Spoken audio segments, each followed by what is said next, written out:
Number one po, depende po sa edad ng bata, ang response ng mga aki or ng children will be varied also.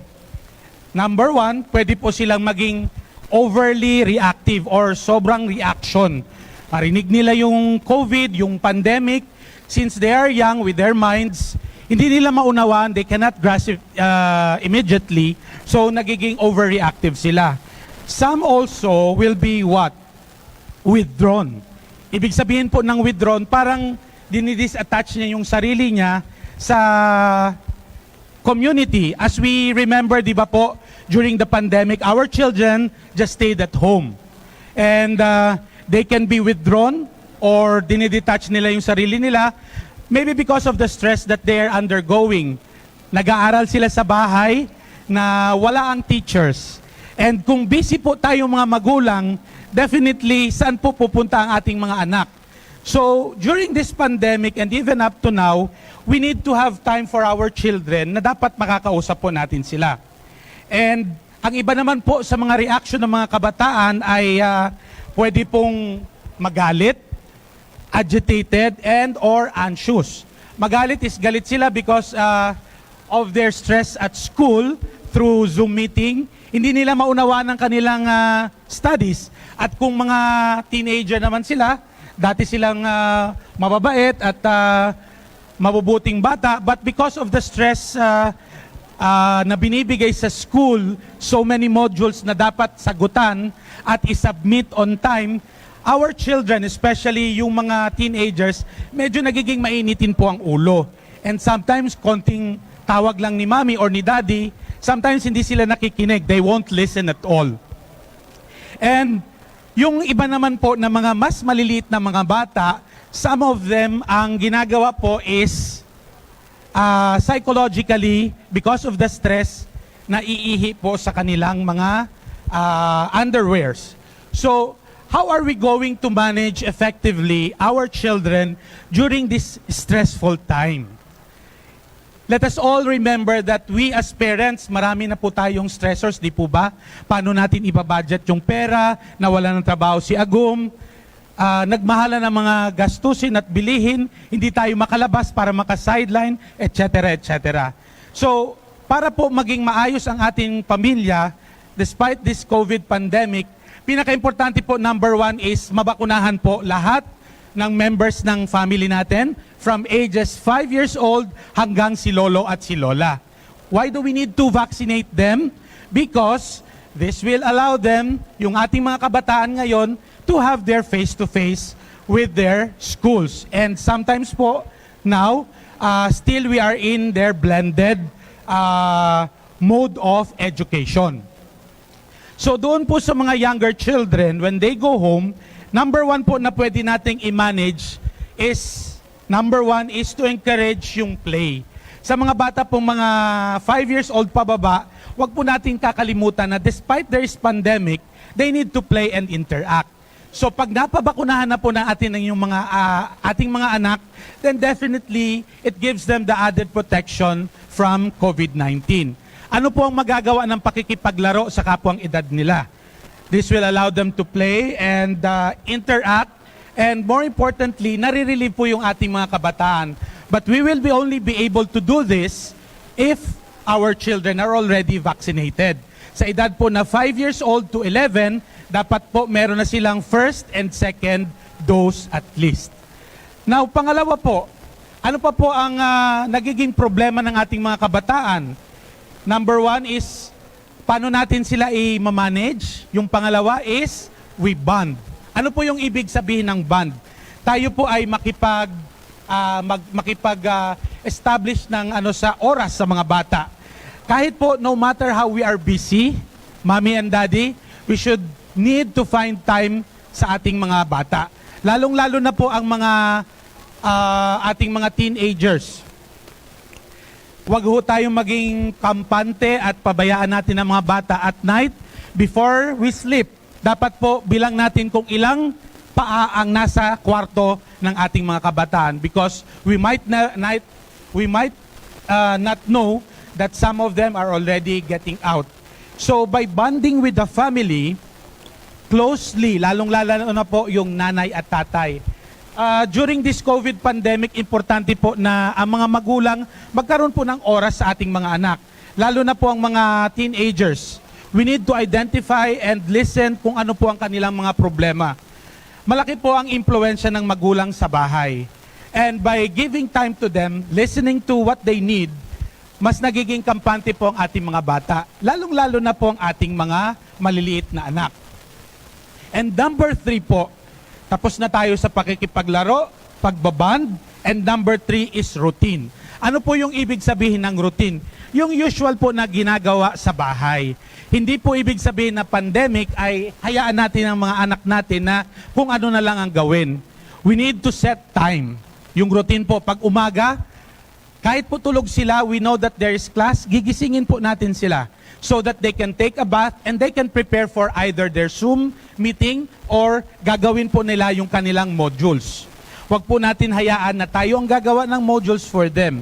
They have to sit down, dapat nilang gagawin yon. And that is one of the routines na gagawin natin. Pero po, dapat bago gagawin yon, dapat naligo na muna ang ating mga anak at nakahanda po ang kanilang mga agahan. Those are routines na dapat bilang magulang ginagawa po natin. Ang tanong, ginagawa pa rin po ba natin? Hindi excuse po na tayo ay sobrang busy at maraming ginagawa. And ano pa po yung mga routines na ginagawa natin? Ang pagpapakain sa mga bata dapat 3 beses, umaga, pananghalian at gabi. At higit sa lahat, ang routine, siguro po ito ay mag-a-agree kayo sa akin, ang nawawala na po sa atin sa ating mga pamilya ay ang pagdadasal. Number 1 po, in times of this crisis that our country, that the world is facing, ang pagdadasal po, ang Panginoon, ang lagi nating dapat balik-balikan at huwag nating kakalimutan. Ang mga kabataan po ngayon masyado nang nahuhook sa internet, sa cellphone, nando doon sa taas or nando doon sa gilid, wala nang time makipag-usap kay mami at daddy. At ang mami naman at daddy, busy naman sa cellphone. So nakikiusap po ako sa mga nanay ngayon, nakatulad ko bilang tatay, kahit po tayo ang naghahanap buhay para sa ating pamilya, wag nating kakalimutan na meron tayong routine. At 6 o'clock, ipunin po natin yung ating mga anak and we pray kay God. We pray that our family will be protected against COVID-19 and that our family will be protected from harm. In that way, when we talk with our children through prayers, we are preparing them to be good citizens later on. And number 4, we need to talk to them. Talk to them in the sense na ito rin po ang isa pang nawawala sa ating kultura. Dati po, the family eats together and that is the time that the parents talk to their children. Pero ngayon, because of the internet, because of the schedules, we don't sit down. Sa aming bahay po at every Saturday and Sunday, yun na lang yung pagkakataon, I made sure that I called the children, sabay-sabay kami mag-almusal or gabi, kasi yun ang available time, then we have to eat together. And pinaka-importante po sa lahat ang manalig sa mahal na Diyos. And number 5, lastly, 5 lang po ang binilin ko sa inyo. Pang-5 is 1969 po ako pinanganak. Ito po para sa akin ang pinakamahirap na panahon ng aking buhay. And that is why, kung ito ang panahon na napakahirap para sa atin, more so with our children. Sabi nga ng isa kong anak, Daddy, I lost my youth. Yes, I understand. For 2 years, more than 2 years, hindi nakapaglabas ang mga bata. But we try to celebrate her debut in a very modest way with her families. And lastly po, napaalala ni Dr. sa ating lahat, they need extra love and attention. Today, in our world, in our most stressful times, nawala ng trabaho si tatay, si nanay, nagagalit, walang pang-budget, the tendency of the father and the mother is to quarrel with each other. Hindi po magiging solusyon ang pag-away sa isa't isa. Kailangan po natin pakinggan ang bawat isa. And kung gusto natin makatulong sa bawat isa, kinakailangan po wag nating kakalimutan na magpabakuna. Ang ating mga health workers ay nandito. For 2.5 years, together we fight COVID and still we are here for you doing our work that we need to protect the community, for a better and safer Legazpi City. Sa inyo pong lahat, maraming salamat. Legazpi City is still leading in terms of COVID-19 vaccination. Let us remain as that. Thank you. Maraming salamat, Dr. Fulbert Hilliaga, our City Health Officer. Yun na, alam na natin kung paano natin i-manage yung mga batang tinamaan or how to manage children with COVID at home.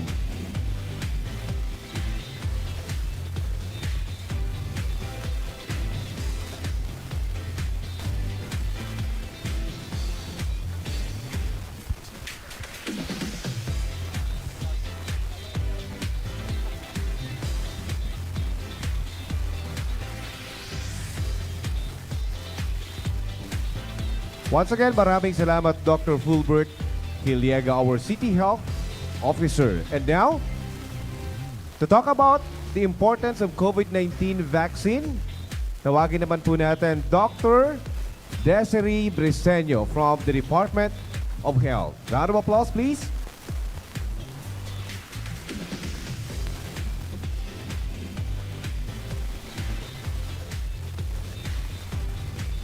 Dos Marinaldo po sa Satuyaga, boss. Nagpamarahaw po kita. Okay, so may iksi lang po akong PowerPoint presentation para po sa inyo. So, next slide po, please. Okay, so syempre ngayon na-discuss ni Doc Gallego yung tungkol sa pag-manage ng mga COVID cases sa bahay. So, ngayon, ang i-discuss ko naman ay kung paano natin maiiwasan yung pagkakaroon ng sakit na COVID. Okay? So, syempre, paano nga ba, no? So, dapat tayo ay magpa-bakuna. So, syempre, mahalaga na matugunan natin yung mga agam-agam nyo, yung mga tanong tungkol sa pagbabakuna dahil marami pa rin po sa atin ang meron pa rin pong mga nagdadalawang isip pa din po tungkol sa pagbabakuna. So ito po, i-discuss po natin yan ngayon. Next slide please. Okay, so ang mga mikrobyo na sanhi ng mga sakit, yun po yung mga nag-cause ng mga iba't ibang sakit po natin, katulad po ng tigdas, ng trangkaso, ng polio, at ng syempre yung COVID-19 virus. So ano po itong mga sakit na ito? Ito po yung mga tinatawag natin na vaccine preventable diseases. So ibig sabihin po nun, yung mga sakit na ito ay naiiwasan kapag tayo po ay mayroong bakuna. Okay, so next slide please.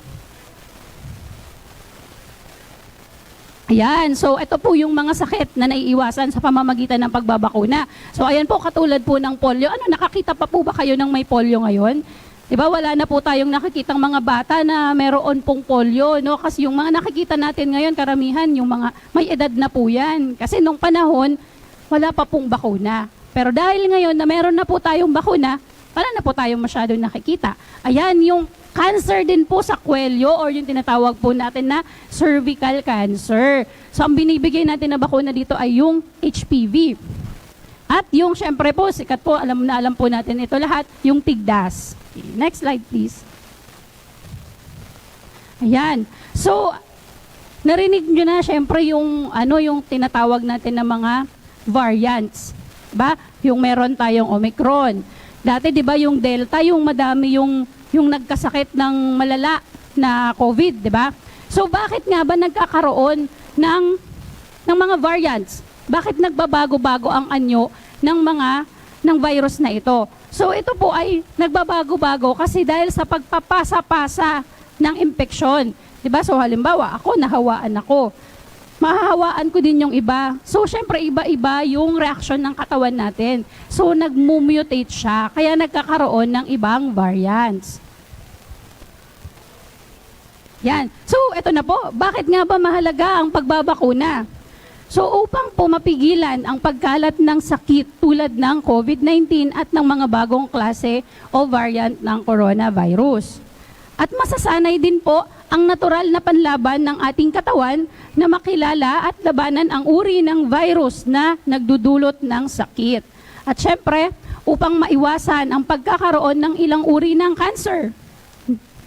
at maiwasan lumubha ang sakit na maaaring maging sanhi ng pagka-ospital o pagkamatay. So katulad po ng bakuna po natin para po sa COVID. Ito po ay hindi naman po ibig sabihin na meron ka po ng bakuna sa COVID ay hindi ka na magkakaroon ng COVID. Pero ang iniiwasan po natin dito ay yung mga malalang sintomas, yung malalang COVID po, yung mga na ICU, yung na-ospital. Di ba po ngayon, meron po tayong mga kaso. Pero wala na po or kaunti lang po yung mga na-ospital na admit po sa mga ICU. Next slide please. Yan. So, sino-sino yung mga dapat na mabakunahan, yung mga prioridad natin na dapat mabakunahan? Kasama po dito, bukod po sa ating mga senior citizens at yung mga bata ay yung mga kondisyong medikal. Katulad po ng mataas na presyon o kaya yung mga high blood, yung meron pong diabetes, yung mga may na stroke, may sakit sa puso o mga kondisyon sa puso, may sakit sa baga o sa bato, yung mga may asthma po yan o kaya yung may mga problema sa kidneys po natin. So meron din po yung may mga sakit sa atay. Yung mga mahihina ang natural na panglaban ng katawan sa sakit. Okay, ito po yung tinatawag natin ng mga immunocompromised. At ito din pong mga yung may sobra or kulang po sa timbang. Kasi dahil sobra nga sila or kulang nga sila sa timbang, yung panlaban, yung natural na panlaban nila sa sakit ay mahina din. So kailangan natin yung palakasin. At syempre yung mga buntis po, yung mga buntis na nasa second trimester na po ng kanilang pagbubuntis. Okay. So, yung iba po sa atin, karamihan po ay ang nagiging rason ay hindi daw magpapabakuna dahil meron daw sakit, meron daw siyang diabetic po ako, may mataas po ang BP ko, hindi daw po magpapabakuna. Eh di ba nga po, sila po ang dapat na mabakunahan.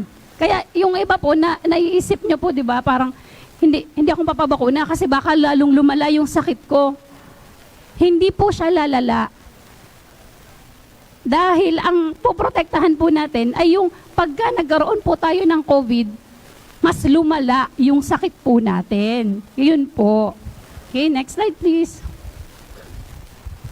Okay, so bakit naman po mahalaga ang karagdagang dosis ng bakuna or ito po yung tinatawag natin na booster dose, 'di ba? So karamihan po sa atin dito mayroon na pong nung first dose at second dose, di po ba? So medyo matagal-tagal na yon kasi nung last year pa tayo nagsimulang magbakuna. So ngayon, kailangan natin ng booster dose. So bakit po? Ayan, makikita po natin dito sa diagram na sa first dose po, sa unang beses po na binigay yung first dose nyo, nagsisimula pa lang po ang pagtaas ng ating protection sa katawan. Ngayon, kaya kailangan po natin ng second dose para mas lalo po siyang tumaas. So pag tumaas na po siya, ibig sabihin, meron na po tayong sapat na proteksyon. Kaso lamang po, pagdating po sa katagalan po ng panahon, sa paglipas po ng panahon, bumababa po ito. Kaya kailangan po natin na i-boost. Di ba? So parang ano lang din yan, parang yung battery, yung cellphone ng battery natin. Di ba? Siyempre, pag lagi mo siyang ginagamit, nalulubat. So anong ginagawa natin? Sina-charge natin. So, ayan po, i-charge po natin yung ating panlaban sa katawan, yung ating immune system. Kaya kailangan po natin ng booster dose. Next slide, please. Sige, next slide po. Ayan. So, kailan po tayo pwedeng kumuha ng booster dose? So, ayan po, kapag po, matapos po ang 3 buwan, no, after po ng second dose po natin, at kapag ka po Janssen naman po yung bakuna natin na kinuha, di ba, 1 dose lang po yun. So, after 2 months po, pwede na po tayong magpa-booster dose. Next slide. Yan. So, sino ang mga maaaring tumanggap ng karagdagang doses ng bakuna? So, syempre, yung ating pong mga senior citizens, yung mga mahihina po, yung mga resistensya, yung mga may mga may mga sakit po katulad po ng yung mga kailangang uminom ng mga corticosteroids. Ito po yung mga klase ng mga gamot na nagpapahina po ng ating resistensya na mas madali po tayong kapitan ng iba't ibang klase ng sakit. Okay? So, ayan po. Ayan. So, isa din po sa nagiging rason natin kung bakit tayo ay nagdadalawang isip na kumuha ng bakuna ay dahil po sa mga side effects. 'Di ba? Ito po yung mga iniisip natin kasi magkakaroon, sasakit daw yung katawan. Ayan. So ano nga ba yung mga karaniwan na mararamdaman mo pagkatapos mong kumuha ng bakuna? So syempre katulad po ng ibang mga bakuna na tinatatanggap natin, katulad po kapag nagpabakuna po tayo ng anti-tetanus. So syempre, pwede po tayong makaranas ng pagkapagod. Pwede rin pong manakit ang ating mga kalamnan, ang ating mga kasukasuan. At syempre, pwede po tayong magkaroon ng lagnat. Okay? Pwede rin pong sumakit ang ulo. At syempre, ito po yung pinaka-common po talaga, yung sumasakit or namumula po yung kung saan po tayo binakunahan. Ayan. So, usually po, pwede po siyang maramdaman mga 15 to 30 minutes or yung iba naman po, paggabi, pag uwi na, saka lang nakakaramdam ng side effects. Pero ito pong mga side effects na ito ay common naman po siya, usual naman po siya, expected po natin siya na may ganun pong magiging epekto. At kaya, pwede po natin itong i-manage. No? Pwede po tayong uminom ng paracetamol or pwede po tayong mag-hot compress dun sa lugar kung saan po natin nilagay yung bakuna.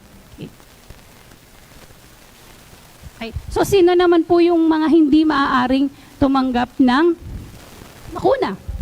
So, ayan, kapag ka po meron pong malubha o agarang reaksyon ng bakuna. So, ito yung may mga tinatawag na allergic reaction doon po sa natanggap na bakuna. So, kung halimbawa po sa first dose po ay nagkaroon po ng reaksyon. So, syempre, pag second dose niya po, hindi na po natin yun ibibigay sa kanya.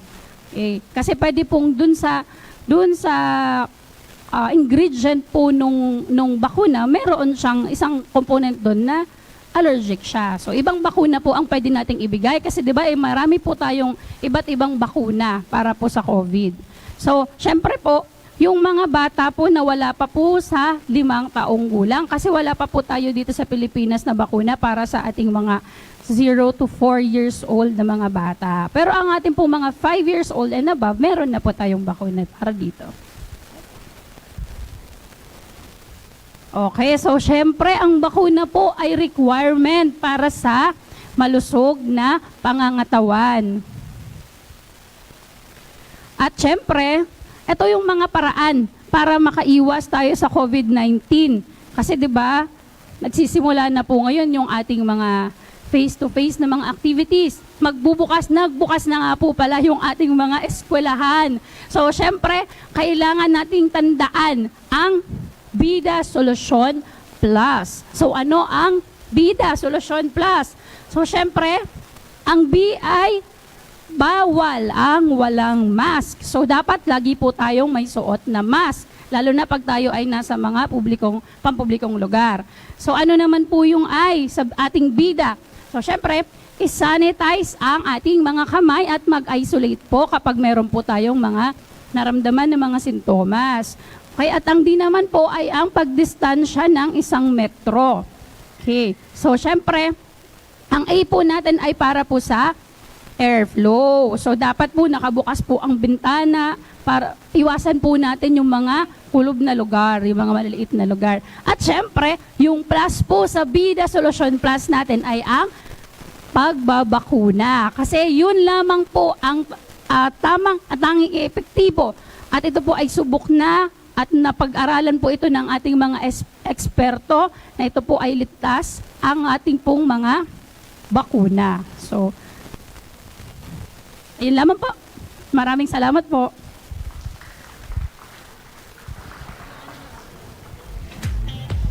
Thank you so much, Dr. Desiree Briseño from the Department of Health.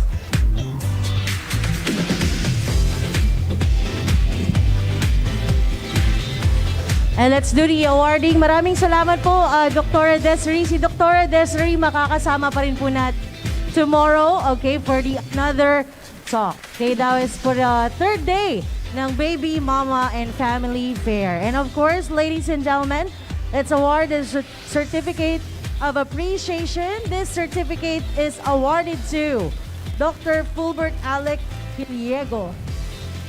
In grateful appreciation for their abundant support and cooperation, of course, as the keynote speaker about the managing the family members with COVID-19 at home during the third Baby, Mama, and Family Fair with PBN Broadcasting Network Incorporated. Maraming salamat po, Doc Fulbert Piliego.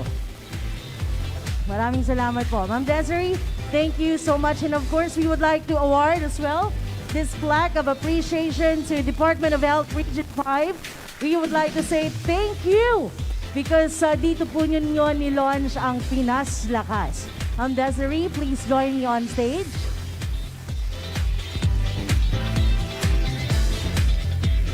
Plaque of appreciation is hereby presented to Department of Health Region 5 in grateful appreciation for their abundant support and cooperation with PBN Broadcasting Network Incorporated during the third Baby, Mama, and Family Fair with the theme Mom in Action. Given this 18th day of August 2022, held at the ground floor of Activity Center Ayala Malls, Legazpi, Albay, Philippines, signed by our President, Ma'am Brenda Bayona Luxin, and EVP Glenn J. Barcelon, and of course, as your project head and station manager, Martin Lazan. Maraming salamat po, ma'am. See you again tomorrow. And of course, tuloy-tuloy po ang ating launching ng Pinas Lakas. Okay, let's call in.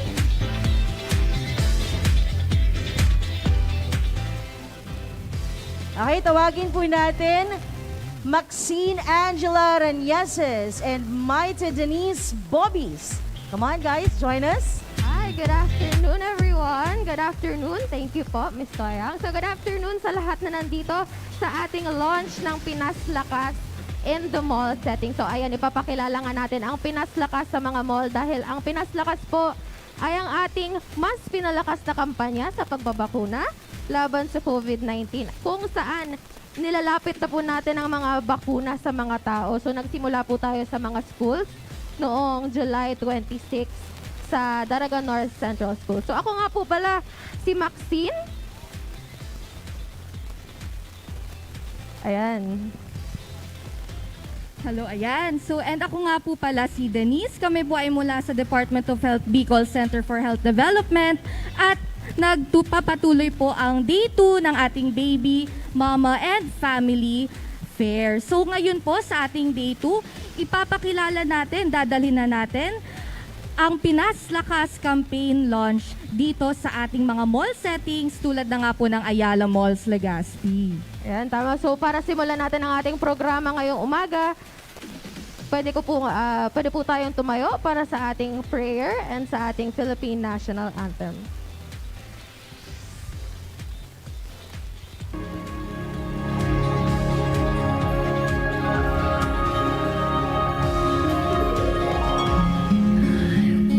To sing a song of love, and with one voice, with one song, we can sing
Kalusugan, Pinas Lakas.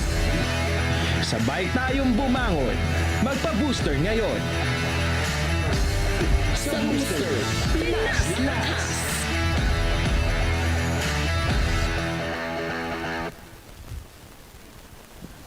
And we just witnessed the video of Pinas Lakas, which we are launching today. And syempre, hindi po makukompleto ang ating launch without our partners. So, here with us today from the Department of Trade and Industry, Regional Office 5, headed by Regional Director Rodrigo M. Aguilar.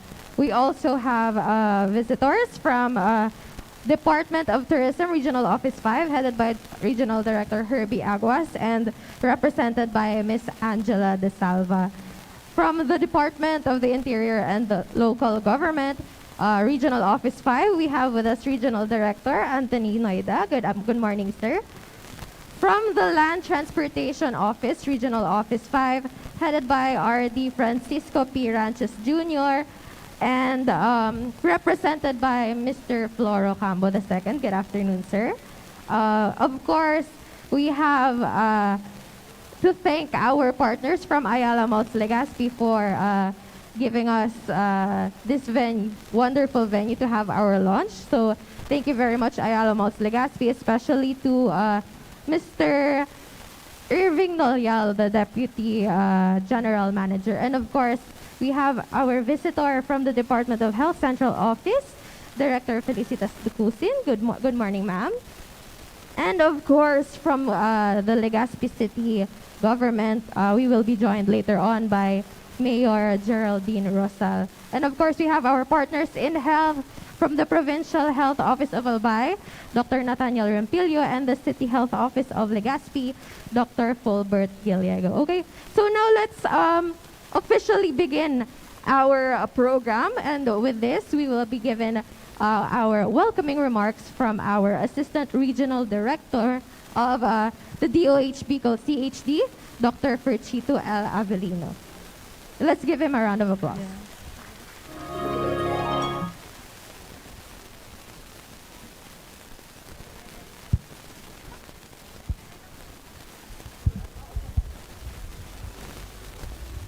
Maray na aga po. Nagluluwas ako digdiyo, dahil ako siya. Akala ko ganun pa rin ako kanipis, yung pala makapal na ako. Maray na aga po sa satuya mga bisita, sa satuya mga partner agencies, arog ni Director Nuida kan DILG, arog po kang representante sa Department of Tourism, sa si Miss Angela De Salva, na represent si Director Aguas, LTO, Mr. Floro Camba II, in behalf of Dr. Rances, and saan sa tuyang mahigos dangan very magimik na City Health Officer kang Legazpi, na nabistuhan ko po, manipis pa, ngunyan po, manipis pa manidiit. Iyo. Dangan tuya pong bisita na taga Manila, alagad po ang puso Bicolano si Dr. Ducusin. Opo, siya po Bicolano, taga Tabaco.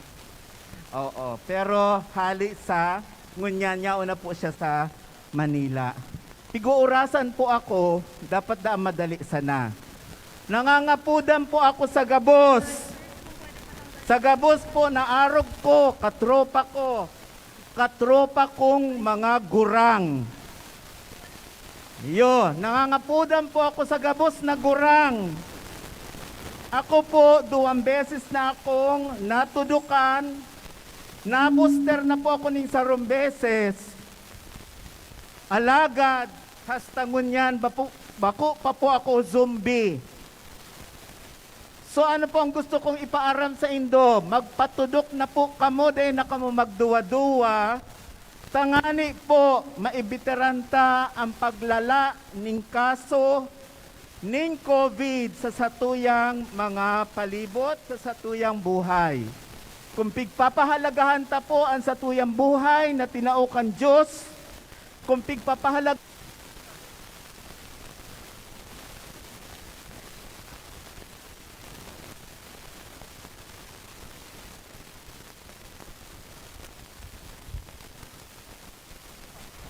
Okay, so thank you very much, ARD. So now let's welcome our intermission number by the DOH Bicol CHD dance team.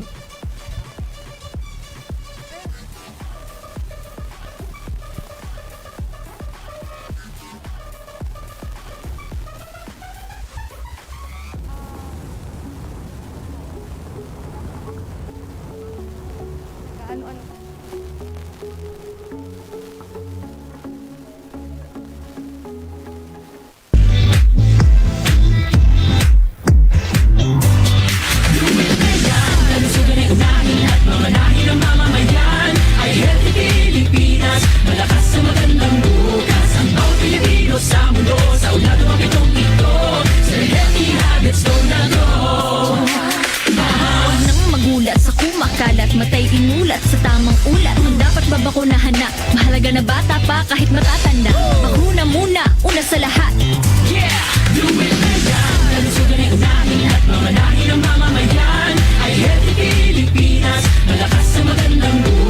Care for others. Practice safe sex. Do no harm. Put safety first. Do it na yan.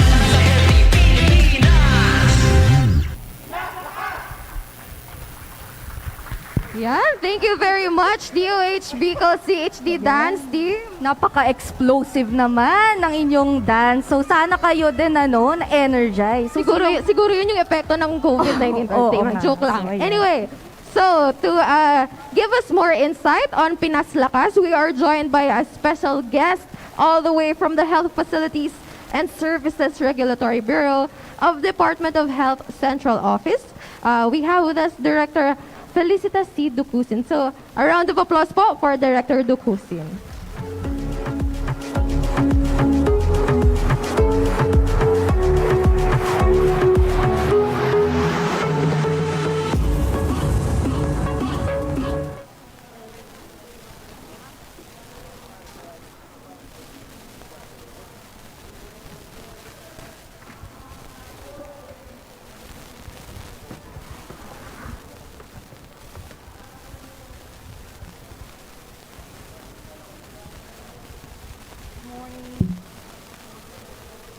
To Mayor Geraldine Rosal, Mayor of the City of Legazpi, Director Ernie Vera, our Regional Director, CHD5, our Assistant Regional Director, Dr.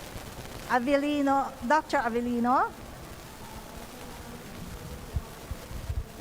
Director Herbie Aguas, Major General Antonio and Nathaniel, Dr.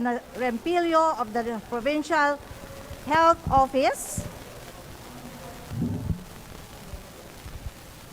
from LTO and representative, our distinguished guests and friends, ladies and gentlemen, and the entire CHD family, Diyos maray na aldaw sa inyo gabos.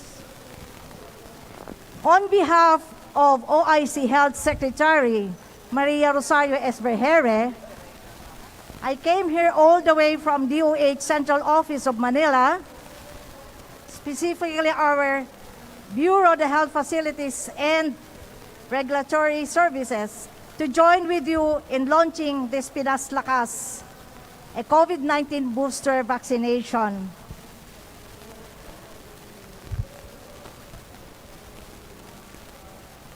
I'm so happy to reveal later, but may I know sino na ba ang na-COVID sa inyo?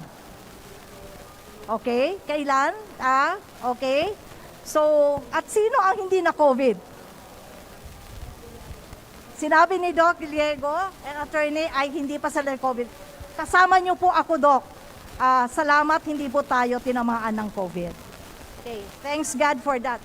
No doubt that COVID-19 pandemic has brought havoc in our daily life. But this concern has been continuously addressed through safety protocols such as sinabi kanina ni Dr. Des, proper wearing of mask, proper hand washing, social distancing, and most regardless, vaccination. Okay? However, we are now encountering new COVID-19 variants and sub-variants. Okay? Not only the Omicron, ano na po sila. dumami na, which is the dominant variant of virus of concern in the Philippines.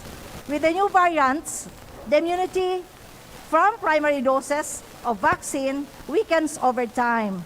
Thus, it is crucial that we have yet to be vaccinated and boosted to ensure and maintain your protection and for those around, especially your loved ones. Allow me to provide. Can you present the Jolo? Jolo, can you present? Allow me to provide the current situation of our vaccination drive here in the Philippines. As of August 16, 2022, we have already a total doses of 160,730,218. Filipinos had complete primary series of 77,144,414. Individuals have at least one booster dose, which is 71%, 17,072,480. 80% of vaccinated those Filipinos are willing to get booster dose. So, allow me again to share the current number. Ayan. Ngayon pa lang gusto ko i-congratulate ang CHD5, the LGUs. Of course, Dr. Kage is part of that. Look at the figure. Okay? Region 5 fully vaccinated of 3,535,335, which entails to 82.91%. It is your target of 4,264,048.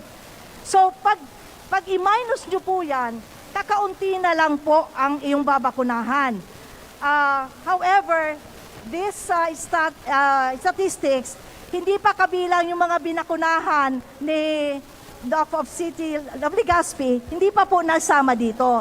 So, more or less, 700 to 500 na lang ang ating abutin. So, it is very glad to note, it just simply says na we are all aware of the booster and the vaccination dose. For Masbate, fully vaccinated, 470,433. For first booster, 87.4%. Second booster, ito po, medyo mababa, 0.53. For Camarines Sur, fully vaccinated, 73.35%, which is 318,613. First booster, 38,577. Second booster, 2,289. Next, Jolo. Camarines Sur fully vaccinated, 1 million, translated to 82%. First booster and second booster. For Sorsogon, 84.29%. For Albay, 86.55%. What about give us a round of applause for that particular area? So, hindi po tayo nahuhuli. Hindi po tayo, ibig sabihin, ang ating campaign is upbeating. Next. Okay, Catanduanes, 101.60%. Okay? But you see their second booster, mababa pa rin po. For Naga City, we have 99.5%. So yung first booster nila and second booster, yung primary dose, yun na po yung ano niya. So, maganda po yung mga nakuha nating statistics for Albay. Congratulations po again. Now, siguro mauubos na natin by October 8. We are targeting sana po 90% of our senior citizen ay mabakunahan na po and 50% of which is the booster. It is the directive of our dear President, Ferdinand Marcos Jr., job distributed to different places. Even our OIC Secretary, Dr. Verhere, have been roaming around in the factories, the processing zone of Cavite. Nakita niya talagang ang dami pa pong hindi nakakapagpaturok. Even at the office, our Supreme Court, last Monday, galing po siya doon. Marami pa rin po na hindi po nakakapaturok. So, we will bring the vaccine in all these places. Okay, when we get our booster shots, we will return to new life, to new normal, paunti-unti. This is what we want to happen as soon as possible. Key benefits for the remove. Ito ang mga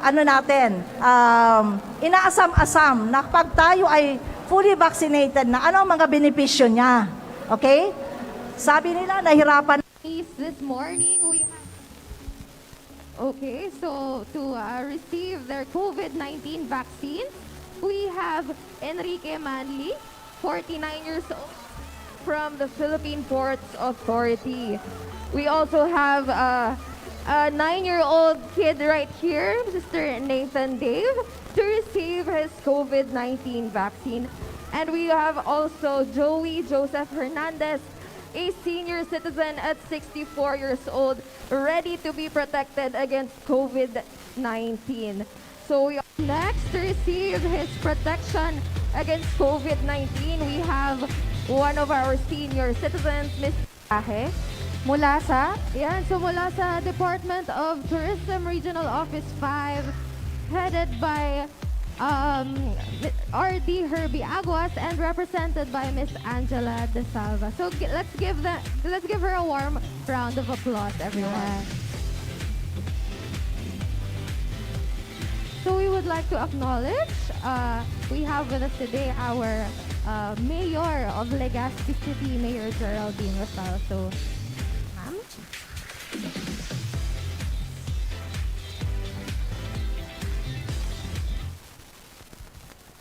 To our City Mayor, Honorable Geraldine Rosal, the Department of Health Regional Director Ernie Vera, ARD Ferchito Avellino, RD Attorney Anthony Nuida of DILG Regional Office 5, media partners, and other representatives of the different national government agencies present here today. Ladies and gentlemen, marhay na aga po sa Indugabos. We, the Department of Tourism, are honored to witness and be part of the launching of the Pinas Lakas campaign, spearheaded, of course, of the Department of Health.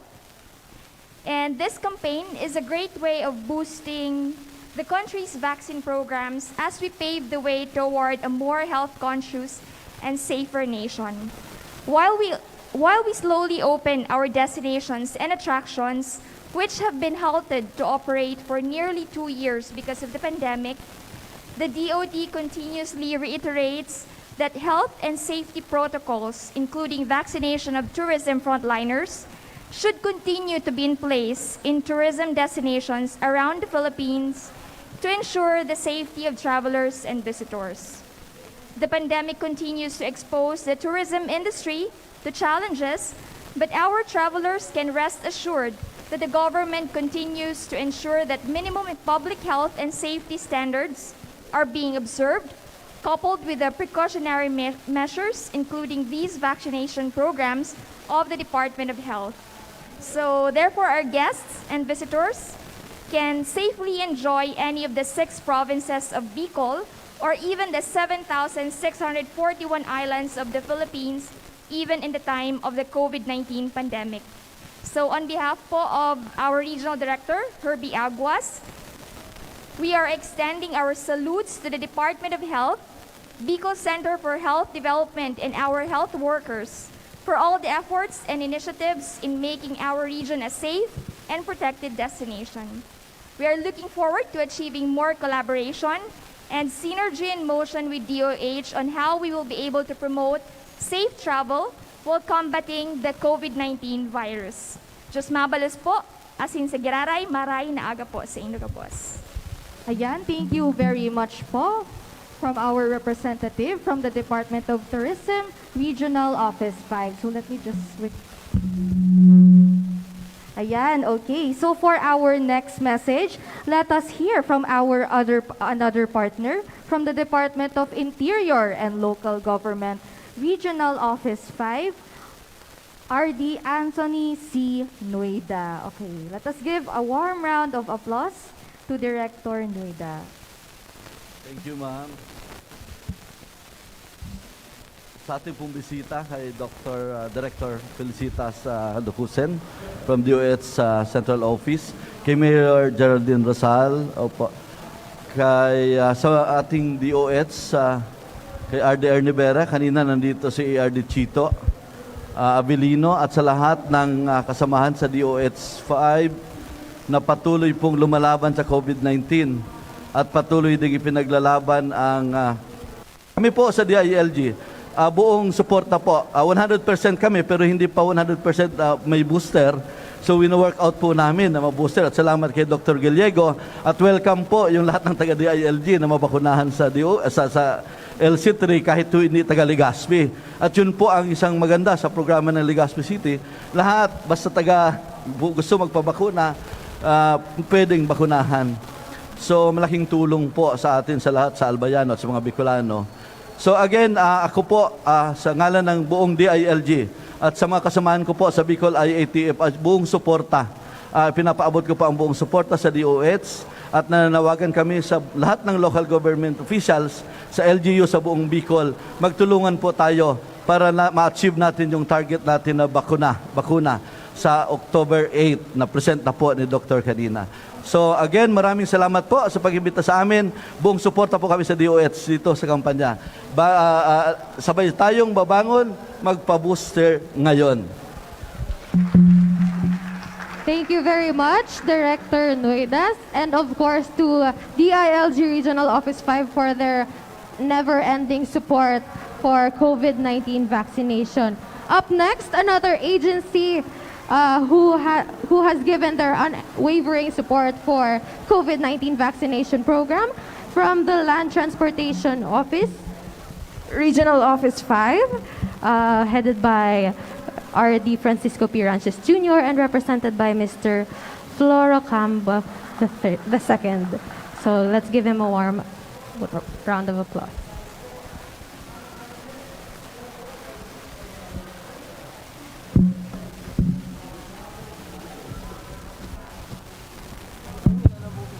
Good morning, fellow civil servants.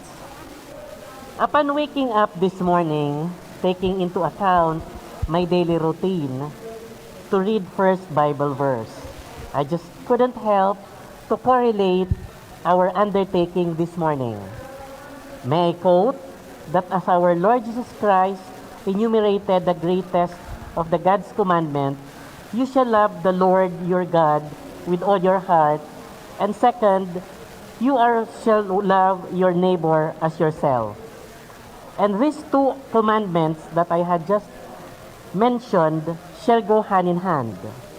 The implication is that the worship of God is a sterile exercise unless it bears visible and tangible fruits in one's relationship with fellow human beings.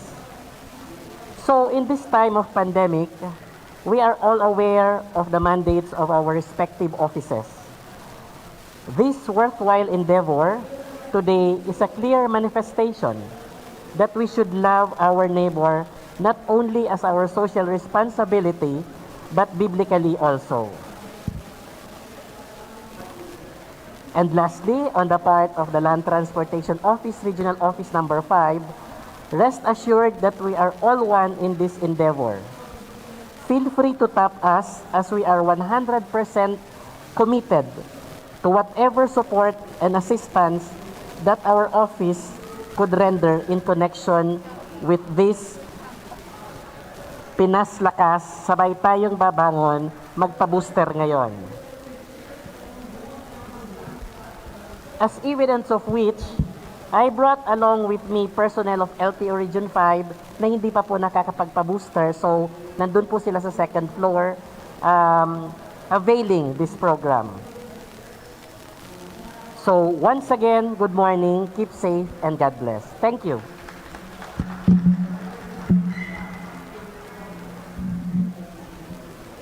Thank you very much, Mr. Camba, for that speech. So now let us hear from the Provincial Health Office of Albay, from our Provincial Health Officer, Dr. Nathaniel Rempilio. Let us give a warm round of applause.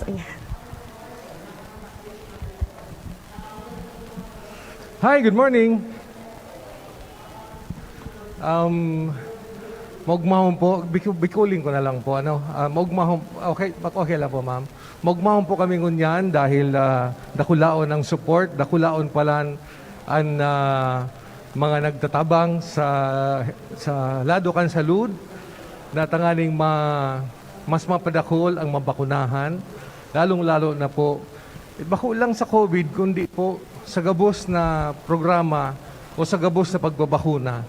Dahil kay puhan ta pong maproteksyonan ang satuyang mga namamanuaan. In behalf po kan satuyang gobernador na si Governor Noel Rosal, primerong ginibo para mapasuportahan ining Pinas Lakas.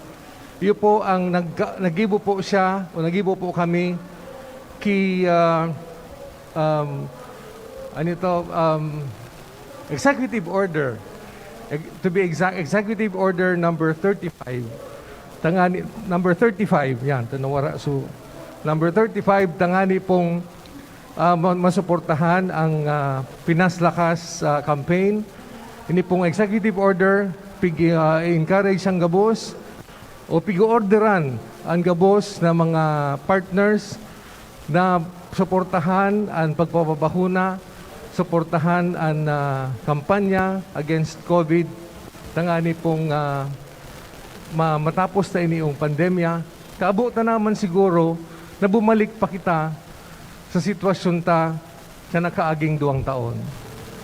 Bako, sisipuan mo ya na makabalik, maibalik tayo toong 2 years ago, na day ini, sarado ini gabos. Day kita makaluwas. Sisido ngayon mo ya. Siguro mas since daing gusto ka itong mangyari, mas magayon na libre kita magluwas, libre kita kanda ditang pigigibo. In fact, mas magayon kung mahali ta na ining mask. Tangani pong, ako nahihirap, nadidipisingan ako magtarama sin hangos dahil po swak na swak baga. Swak na swak. Bata medyo dakula baga ako. Di pisilong paghanap dakulang mask na makakasya sa kuya. Kaya, mas magayon na mas dakul kitang tarabang, mas magaan ang satuyang endeavor kung tarabang kita, mas dakul ang tatabang, mas magaan ang satuyang kampanya. Kaya gusto ko magpasalamat, especially the media, kay Sir Henry. Salamat po sa opportunity. Salamat po sa management ka na Ayala Malls na namatauang kita nin oportunidad na mailunsar ining Pinas Lakas digdi sa Legazpi. Salamat po. Thank you very much, Doc Nats. Up next, one of our consistent partners in COVID-19 vaccination, we have from the City Health Office of Legazpi, Dr. Fulbert Gallego, to give his message of support.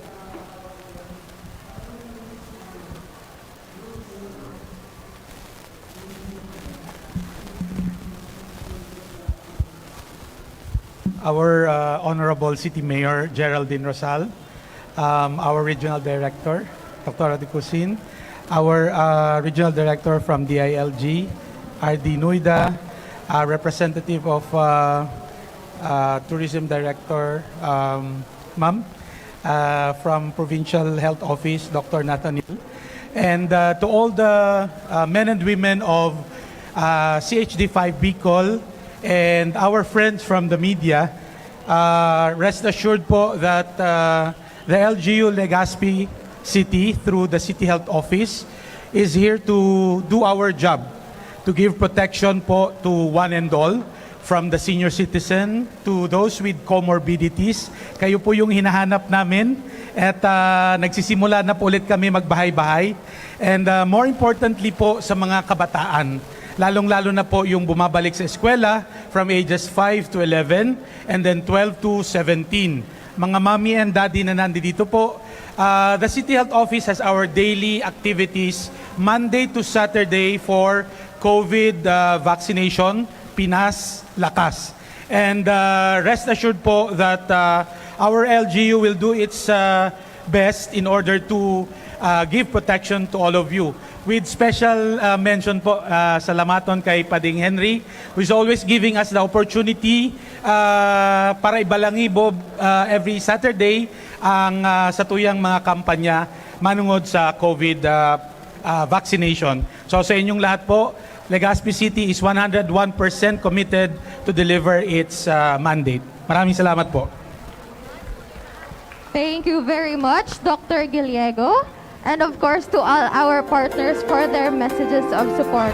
So at this point, may we call on all of our partners to the stage to receive their certificates of appreciation.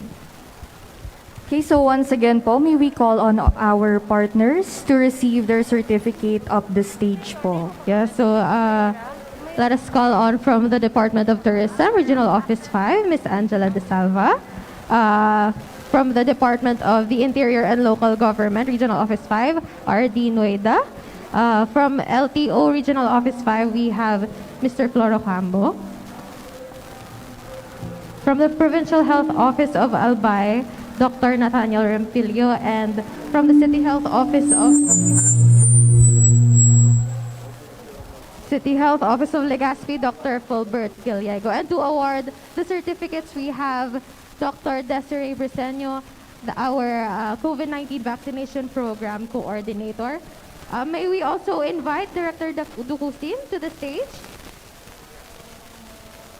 And also our Legazpi City Mayor, Mayor Geraldine Rasal.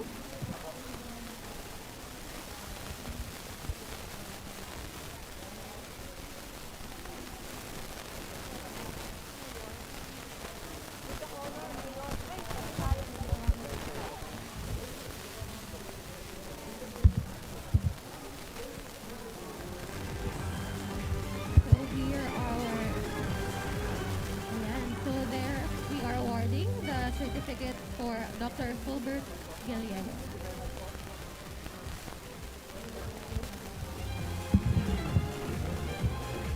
Thank you very much, Dr. Fulbert. So Yes. for our next certificate, A certificate of appreciation is awarded to the City Health Office of Legazpi. Once again, and we are also a certificate for the Department of Tourism Regional Office 5, represented by Ms. Angela De Salva.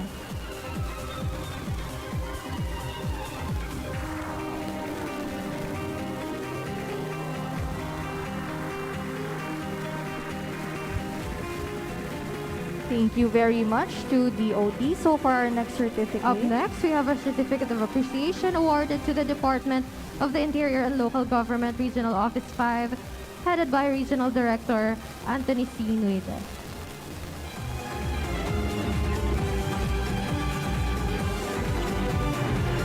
Up next, we have our Certificate of Appreciation for the Land Transportation Office, Regional Office 5, represented by Mr. Floro Cambo II.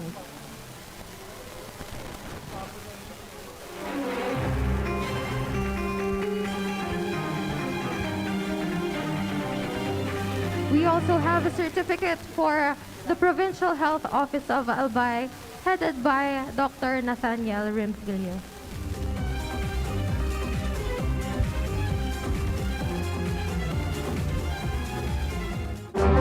Radyo Balagon Kaito, DCJB Ngunyan, Anainot, pirming nanginginutan. Always number one. Always number one. DCJB, 729 kHz. Enot sa Bareta, Enot sa Gabos. 2-7. Hali sa DCGB News Base, ang pinakahuring bareta oras-oras. 252 na mga cancer patients ang nagagadan kada aldaw. Iniya nakaalarma nga pahayag ni Kabayan Party List Representative Ron Salo kung kaya hinagad niya sa liderato kan Kamara de Representantes na magkaigwanan investigasyon sa paggamit ng state assistance funds para sa cancer care. Kasunod naman kan pagdakol kan mga kaso kan nagkakaigwa kaini asin nagagadan dahil sa cancer. Sayang sinabi na base sa 2020 report Nasa 153,000 na bagong cancer patients as in nasa 92,000 ang cancer deaths o nasa 252 katao ang nagagadan oro aldaw. Sinabi ni Salo na bako karaw ang siring na bilang asin kadakol na pamilya ang anday kayang tustusan ang pagpapabulong para sa helang na cancer. Yan ang pangalas 2 na bareta hali sa DZGB News Base. Ako po si Angel Mostaza. Ang mga baretang ini hatod sa Indo kan mga minasunod. Nescafe Classic, sulit sa 3 pesos SRP. Magic Log, ang simpleng itlog nagiging Magic Log. OMG o Magic Gulay, all we need is magic. Rexidol Forte, bilis banat sa 4. Sa Indong nadamo ang pinakahuring bareta, oras-oras sa DZGB. And of course, with the support of Legazpi City, we are also awarding a certificate of appreciation to Mayor Geraldine Rosal, awarded by Director Ducusin.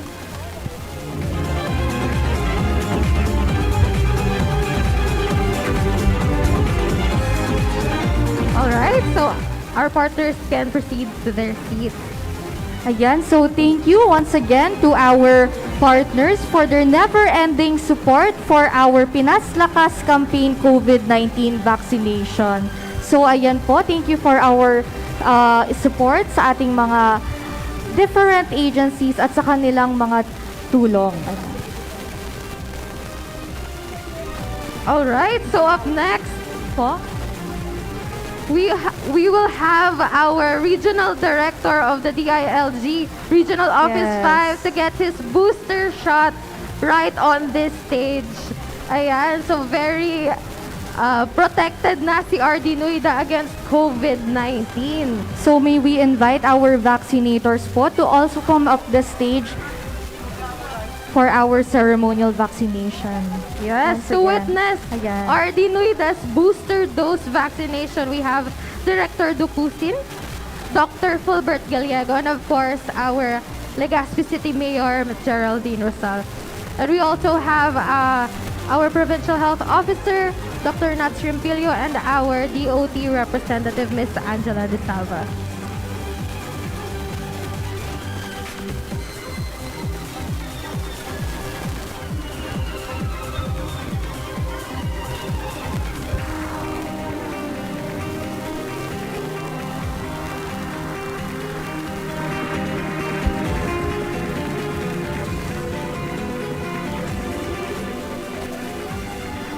So I think while we are preparing our vaccine for Director Dugusin, let us ask Director. So, Director, kamusta po? Naninervyos po ba kayo or how are you feel?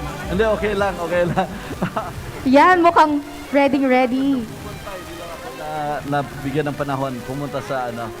Okay, so we thank you so much, Director, para po sa kuha na tong opportunity like this. So, ngayon po, we will witness the ceremonial vaccination of our Director Ducusin, para ma-receive ang kanyang COVID-19 vaccine.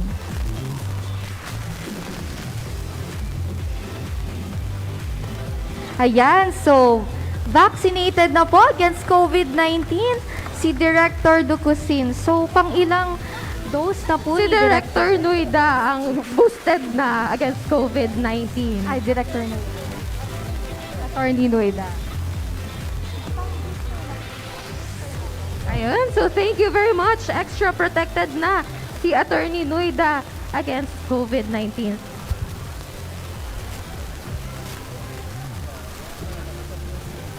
Up next, to give a message of support as well and our closing message for this morning, let us hear from the City of Legazpi Mayor, Honorable Geraldine Rosal. Let's give her a warm round of applause. Thank you very much. I just would like to acknowledge the presence of Director Felicitas Ducusin, ma'am, Doc, and of course, the partner agencies. Syempre, nandyan po si Attorney RD Anthony Nuida. Sir, thank you very much. And of course, from DOT, from DTI, Land Transportation Office, and of course from Ayala Malls, and our very own Dr. Gallego, and the PH officer, Provincial Health Officer, Doc Rempilio. And a while ago, nakita ko po dyan si Ma'am Brenda Luxin of PBN. Thank you very much, Ma'am, for the support. Ayan po si Ma'am Brenda Luxin. Parakpakanta daw po ang DCGB for our partner network. Tangani pong maipabalangibog ang satuya pong pag-launch kaining programa kan DOH Lakas Pinas. Tama po. Ini po baga, this is the order kan satuyang presidente PBBM. Tangani pong ma-achieve ka ang 26 million Filipinos fully vaccinated. And rest assured po, on behalf kan local government kan Legazpi, kadakol po kaming programa, pig-initiate po kan sa tuyang CHO. Dati po sa LC3 lang, sa malls, pigko-conduct, sa CHO, alagad ngunyam po, pigrani na po ini sa mga sectors. Opisina na po ang sa tuyang CHO, tanganing mas mairani po sa satuyang mga constituents ang pagbakuna. Wala na pong kawala. Dok, wala nang kawala. Talagang bibisat taho na po kamo. And to those na gustong mag-request, if you have sectors, offices na gusto po, just mag-request lang po sa CHO. And bako lang po mga opisina, alagad kada barangay. And I'm very happy po that a while ago siguro nagkaigwa po itong pagbakuna sa mga senior citizens. Actually, kahapon, kaibahan ko po si RD Vera, kan DOH, duman po sa NEDA, and talagang encourage niya ang mga local government officials, especially the province and the cities and the municipalities, na mas papaigtingon pa. Irani sa mga constituentes, irani sa komunidad ang pag-vaccine. And lalong-lalo na po, sabi ko nga sa tuyang mga senior citizens, we really need to educate them sa mga sala na nadadangog po ninda. And I know that for proper IEC, talagang makukonvince man po sinda. Para man po sa naini sa satuya.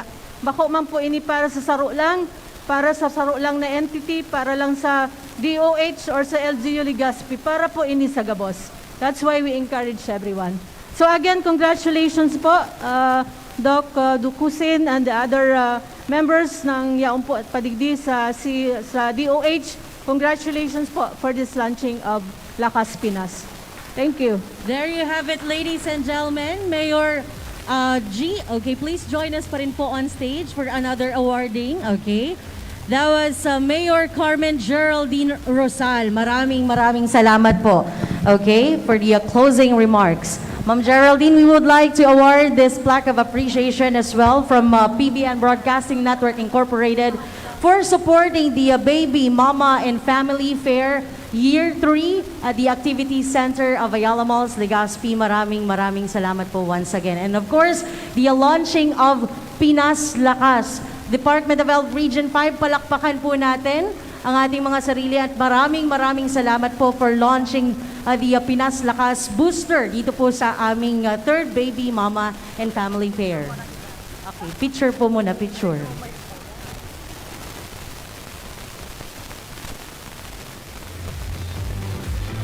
So with that, ladies and gentlemen, we would like to invite the dignitaries, okay, at the second floor of Ayala Malls, Legazpi for your ribbon cutting and for the official and final grand opening or the launching of Pinas Lakas, okay? So again, our dignitaries from Department of Tourism, of course, Doc Fulbert, join us at the second floor. Our friends from Department of Health Region 5, from CHT Bicol Department, okay? Bubuksan na po natin sa lahat ang booster shot, Pinas Lakas, the second booster mga kaibigan. Kaya naman samahan po kami at the second floor of Ayala Malls Legazpi. Pwede na po kayong magpa-booster. This is your chance for your second booster. Okay?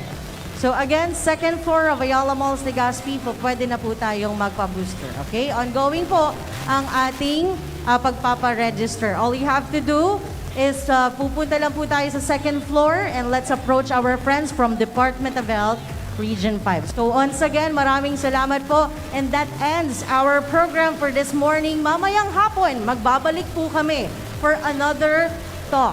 Okay? And of course, magkakaroon po tayo ng pagsasama-sama ng mga nanay for the breastfeeding. Okay? So ang sabayan o sarabay na pagpapasuso ng ating mga nanay sa ating mga baby, mamayang hapon na po yan. Abangan dito sa Activity Center sa Ayala Malls Legazpi. And also, we are being heard live over DZGB News Online. We will be having this replay 1:00 hanggang 3:00 ng hapon. Also, tayo po ay live sa Facebook page ng 97.1 OKFM. Gusto ko, okay ka.